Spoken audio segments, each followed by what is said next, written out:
Yo, what's up guys? It's Noah here, and in today's video, we're going to be talking through some player props I'm liking on Prizepicks for the Week 8 Monday Night Football game that we got between the Chiefs and the Commanders. We got a game here on Monday night to close out Week 8. I've got two player props, guys, that I do like for this game, taking a first look at the board on Sunday night. I'm recording this video the night before. going to give you guys two early plays that I'm liking, and as always, we're going to break down these plays and we're going to share why I like them. But before we do get started, make sure you guys hit that like button down below if you enjoy these Prizepicks videos. Make sure that you hit that subscribe button as well. And if you guys are new to the channel and if you are new to Prizepicks, if you don't have a Prizepicks account, make sure that you go sign up. Use that promo code NOAH. When you do sign up for Prizepicks with my promo code and play $5, you're going to get $50 worth of free lineups just for signing up and using code NOAH. And also, we do have a partnership with Sleeper, so I do want to give a shout out to Sleeper. You guys can go sign up for Sleeper. Use promo code NOAH over there. You'll get your first deposit matched up to $100. You'll also get a free $20 entry. So this is a new promo that Sleeper is doing. They're giving out a free $20 entry to all new users who sign up and use code NOAH. And again, to get this free entry, you do not have to make a deposit. So this is a way for you to be able to try out the Sleeper app without even having to put any money in. You can just download the app, use that code NOAH, and that free entry is automatically going to be added to your account. And any money that you win off that free entry, well, that's just going to be a way for you to start to build up your bankroll over on Sleeper. So definitely recommend checking them out, guys. If you don't have an account over on Sleeper yet, make sure you download the app, use that code NOAH, get that deposit bonus, and get that free $20 entry. But let's talk about some Prizepicks plays here for Monday Night Football Week 8. Now, I do want to recap our plays from our last video, which was for the Sunday slate. We gave out 3 picks for the Sunday slate. Went 1-2 on our 3 plays for Sunday. Hit on Saquon Barkley over fantasy score, but we missed on Darnell Mooney over 4.5 targets, and we missed on Alvin Kamara over 3.5 receptions. The play on Darnell Mooney, that was probably, after Drake London got ruled out, that was probably my favorite play on the entire board. Getting Darnell Mooney at 4.5 targets with Drake London out was a great play. I think Mooney's targets projection got bumped up to 7, which is a huge bump. We got his line at 4.5. Go figure, he has 4 targets, goes under. The Falcons played like one of the worst games I've ever seen their offense play. Kirk Cousins was terrible. It is what it is. That shit happens. You get great value on a prop. Doesn't mean it's going to hit all the time. That happened with us on Sunday, sadly. And then the play on Alvin Kamara over 3.5 receptions, I did feel really good about. Like that spot a lot for Kamara. We got a good game script where the Saints were playing from behind, but the Saints offense overall was terrible. They did have a ton of pass attempts. Like Tyler Shuck came in late in the game. He had like 20-something pass attempts. Spencer Rattler, I think, had like 20-something pass attempts. They threw the ball a ton, but Kamara only had 2 receptions. Really wasn't involved as much in the passing game as I thought he would be. Given the game script, I definitely thought we would have saw more, passing opportunity or pass catching opportunity, I should say, for Kamara. But only 2 receptions. So sadly, we didn't get a win on Sunday. But let's see if we can get a win here for Monday Night Football. Again, I got 2 plays from Monday night. Let's go ahead and break them down. So the first prop that I'm liking for Monday night is a pass plus rush yards prop.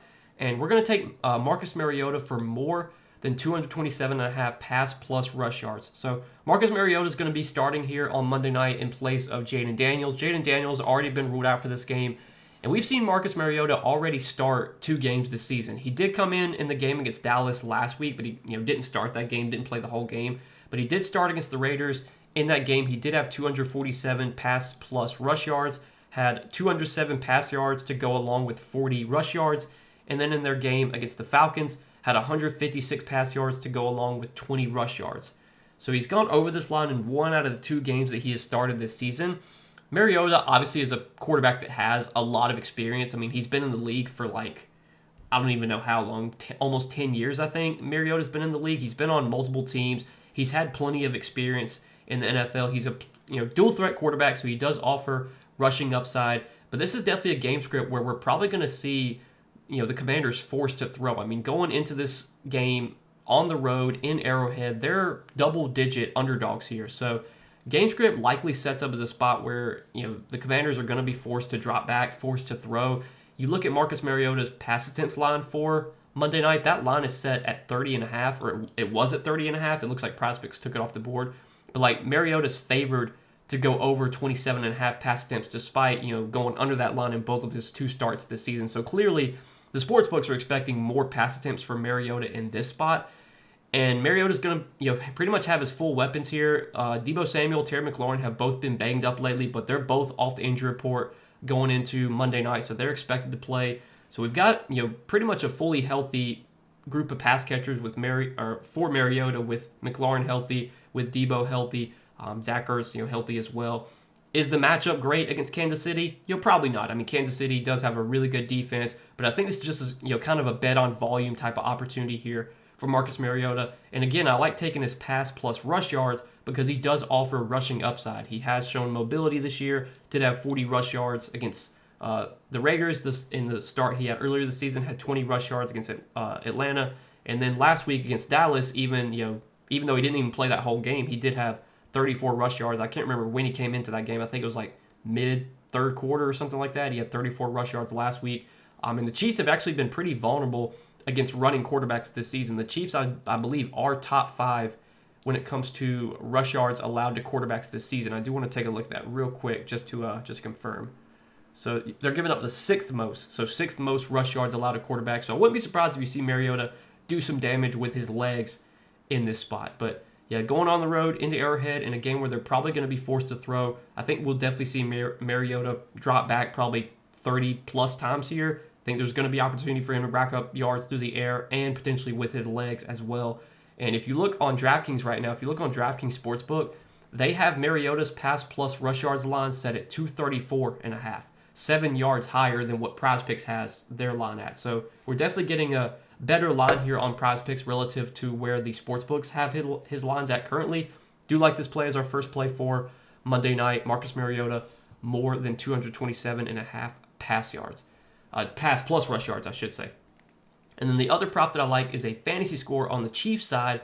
We're going to take Travis Kelce for less than 11 fantasy scores. So Kelce this season hasn't been like the same dominant tight end that we have seen in previous seasons. I'm pretty sure he's gone under this line, and I think, let's see. So I think he's gone under this line in all but 3 games this year. Yeah, it looks like he's gone under this line in all but 3 games this season.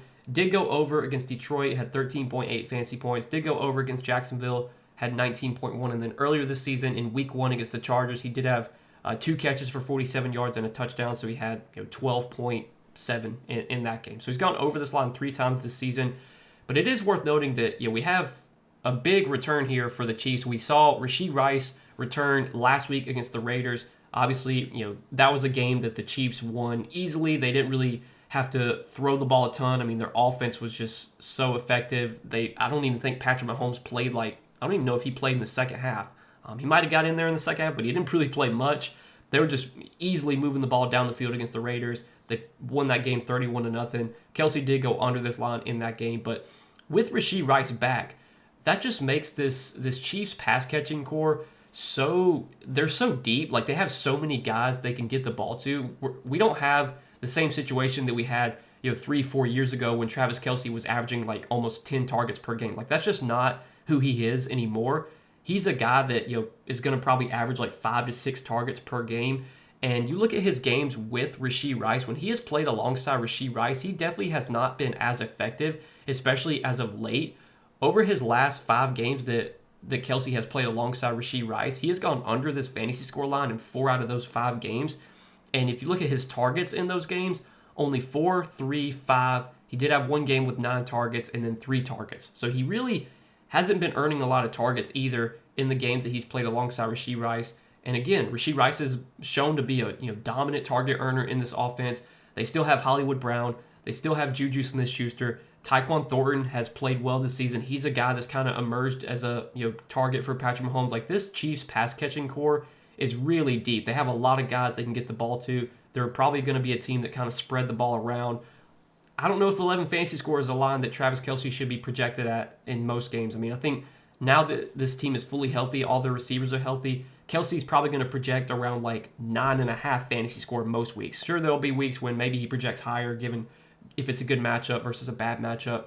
This matchup against the Commanders, I don't think it's that great. If you look at where the Commanders have ranked this season against opposing tight ends, they've allowed the, let's see, the sixth fewest targets to tight ends, and I believe the ninth fewest receptions. So they're not giving up a lot of targets, not giving up a lot of receptions to tight ends. And with Kelsey's fantasy score being at 11, in order for him to go over this fantasy score line, he's most likely going to have to score a touchdown.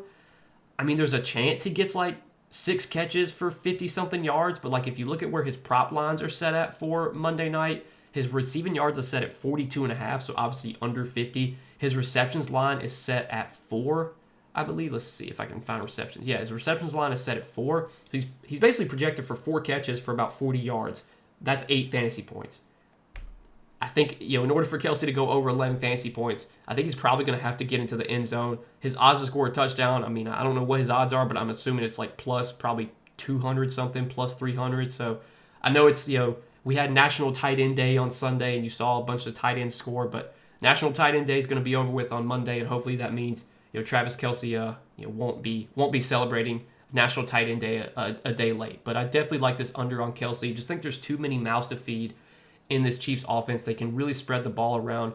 In this game, with them being such big favorites, favored by double digits, we could definitely see a game script where Kansas City's playing with the lead, especially like late in the game in the second half and in the fourth quarter, and they're just kind of running the ball, killing the clock.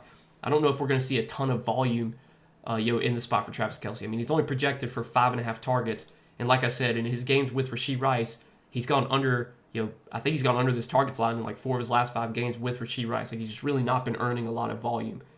So yeah, I like this under on Travis Kelsey, going to take him for less than 11 fantasy score. So this is what I'm liking, guys, as our 2 props for Monday Night Football for Week 8. Taking Marcus Mariota for more than 227.5 pass plus rush yards, and taking Travis Kelsey for less than 11 fantasy scores. So hopefully we can go 2-0 here on Monday night, can hit both of these plays. As always, guys, I do appreciate you watching these Prizepicks videos. I appreciate your support. Make sure to hit that like button down below. If you do enjoy these Prizepicks videos, make sure to hit that subscribe button as well. And if you guys are new to the channel, if you're new to Prizepicks, and if you don't have a Prizepicks account, make sure that you go sign up. Use that promo code NOAH. Again, when you sign up for Prizepicks with my promo code and play $5, you're going to get $50 worth of free lineups just for signing up and using code NOAH. But good luck, guys. Let's win some money tonight. I'll see you guys in the next video.